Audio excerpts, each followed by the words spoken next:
We're so glad that you joined us on this beautiful fall day. Maybe winter. We may be getting winter. I'm going to turn so the wind doesn't get my mic. So we're here today to celebrate this opening of a new exhibit called Holidays and History. And you're really going to enjoy what's displayed inside. It starts with the early exhibits that we had this year with maps, moves on to 1845, and then all about the Civil War. And our final exhibit of this year was Stewards of Nature. So we have one or two or three or four posters from each of those. I want to thank Howard Jones and Vicki Merchant, who were the primary coordinators, with Maureen Winkelman, and a lot of help from other members of the Education Committee. So we wanted to try to figure out how we could connect the stories that are on display inside and the upcoming tour of historic homes. So what we decided to do was have a vintage style show. And here to narrate that show is Cam Wagger. She's chair of our tour of historic homes. Thank you, Pam. Yes, as Pam said, we wanted to give you a sense of local history as seen through vintage dress of the era. We have chosen to highlight the venues that will be seen on the Tour of Historic Homes, which is December 3rd and 4th, from 1 to 5 both days. There are beautiful structures that are still standing and bring us close to the past here in Aransas County. But the stories of the people who lived in the homes is even more intriguing. The oldest home on our tour, which was built in 1868, is the Richard H. Wood home, which is located at 203 North Magnolia. Richard H. Wood was the original owner, and he served in the Texas militia during the Civil War. And wearing typical clothes from the Civil War era, we have board member Howard Jones and his wife Robin.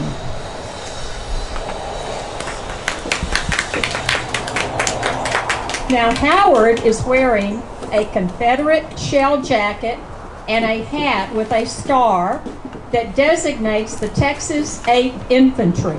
Howard is honoring his 5th generation grandfather, William Sapp, who fought with the Texas 8th defending the Gulf Coast. Robin is wearing an 1860s day dress with a pinner apron, straw bonnet, and laced boots. She is honoring William Sapp's wife, Martha Ann. William and Martha Ann's fathers fought with Sam Houston in the Texas War for Independence, and their mothers were in the runaway scrape.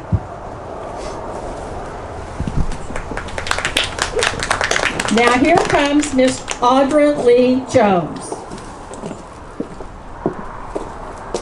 She is also wearing a typical dance gown for a young lady of the 1860s. Miss Audra Lee looks dreamy in her sky blue floor-length vintage chiffon gown. Notice the delicately embroidered and lace-trimmed cuffs. They match the gorgeous pearl buttons on the front of the gown. The gathered shoulders and simple ribbon belt add to the feminine sweetness of this gown, and it's topped off with a floral cap, and Audra has never looked more beautiful.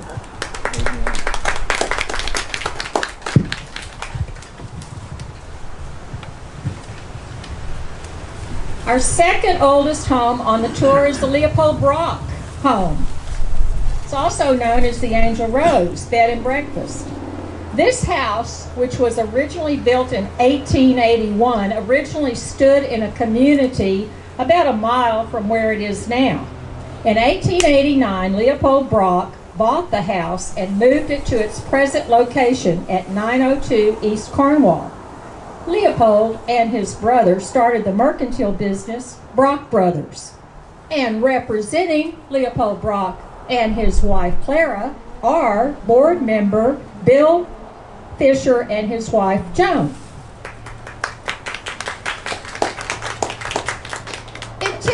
1800s attire, Joan is wearing a plum-colored skirt with a satin and velvet bodice. Note the 3 layers of ruffles on the front of her skirt, and the back is a bustle. The bodice features satin-covered buttons down the front. Her hat, which is a must-have for the 1880s lady, is black straw with a velvet, black ribbon, and pink roses. Joan is wearing black velvet gloves. Now, Bill epitomizes the typical gentleman of 1880.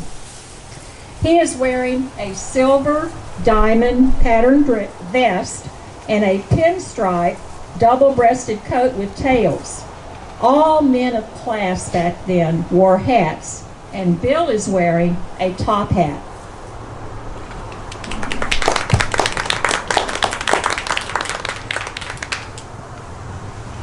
Also on our tour this year is the Fulton one-room schoolhouse, which was built in 1886.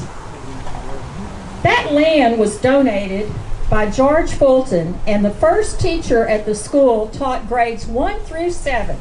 Her name was Miss Johnson, and here she is, as represented by Maureen Winkleman, who is wearing a typical school marm outfit. Her straw hat with the black ribbon is very typical. You know, the school teachers back then were not making much money.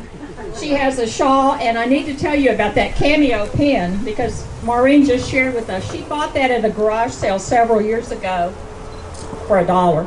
And it's a Cameo made in Italy, and it's 9-karat gold, which is unusual and hard to find.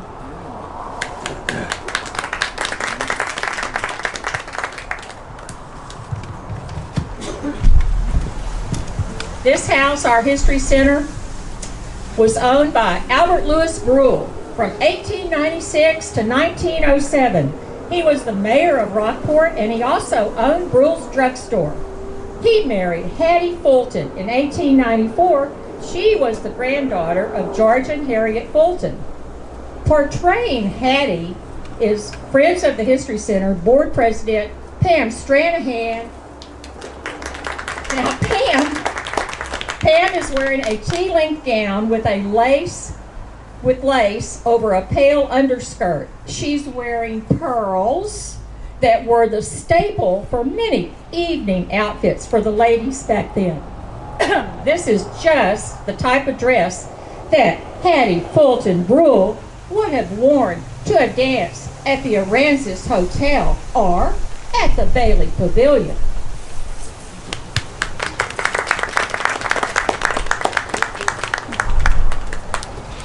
In 1919, the worst hurricane to ever strike Aransas County occurred.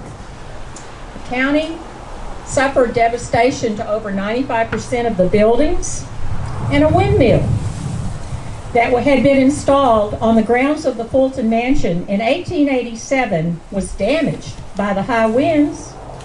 The windmill fan became airborne and traveled about 150 yards, landing embedded and wrapped into the huge oak tree in front of our 1920 home on the tour.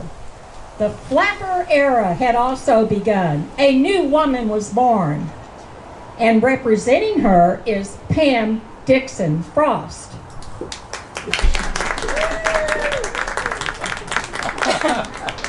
She smoked, she drank, she danced, and she voted. She cut her hair, she wore makeup, and she took risks. Here, again, is Pam Dixon Frost as the perfect flapper from the 1920s.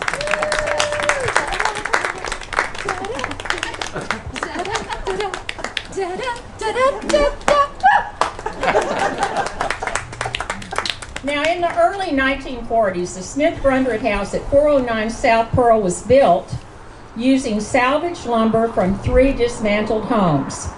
And I'd like to point out that we have Jerry Brundrett, who is the current owner of that house, and all of his relatives were the people that had the house, the Smith Brundrett. So World War II had started, and Rockport shipyards like Riceco and Rice Brothers were building warships. So here comes Kay Betts.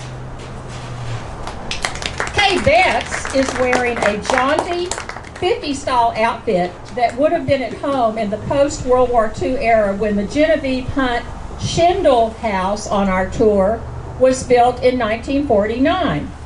A powder pink princess top flows over a flared swing skirt, all topped with a feathered velvet period hat, accented by a dramatic 50s rhinestone pin from her great Aunt Rose.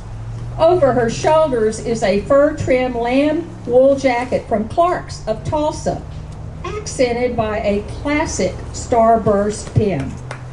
Leopard print gloves and shoes, rhinestone earrings and bracelet finish this outfit. Just what the high society of Rockport lady would have worn in the 50s, probably when the temperature wasn't much lower than the 50s.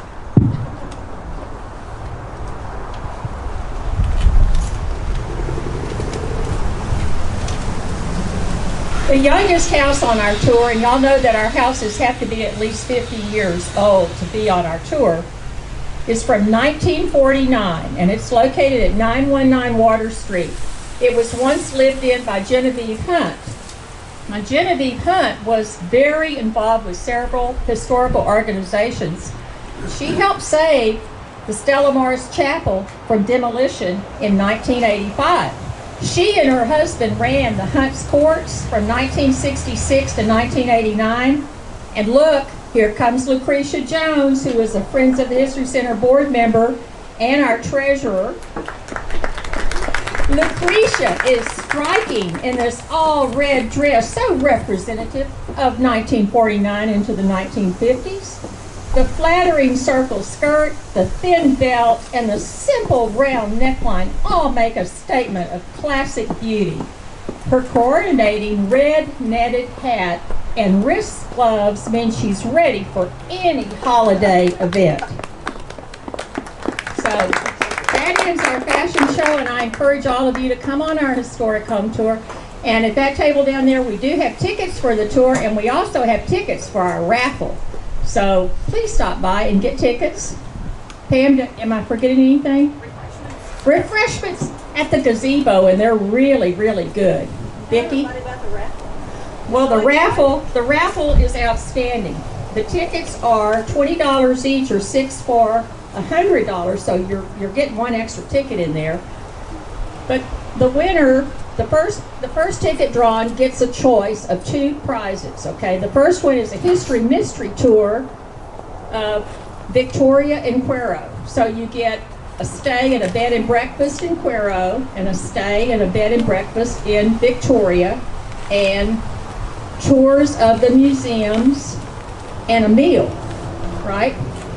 Okay, and if you choose to go the Rockport Mystery Tour, the Rockport Mystery Tour is meals at Bellino's, Glow, Latitude, and Los Camales, and behind-the-scenes tours of the Maritime Museum, the History Center, and the archives of the Aransas County Historical Society lab. They have all of the old Rockport pilots on the computer from 1949 to 1950. Is that about right?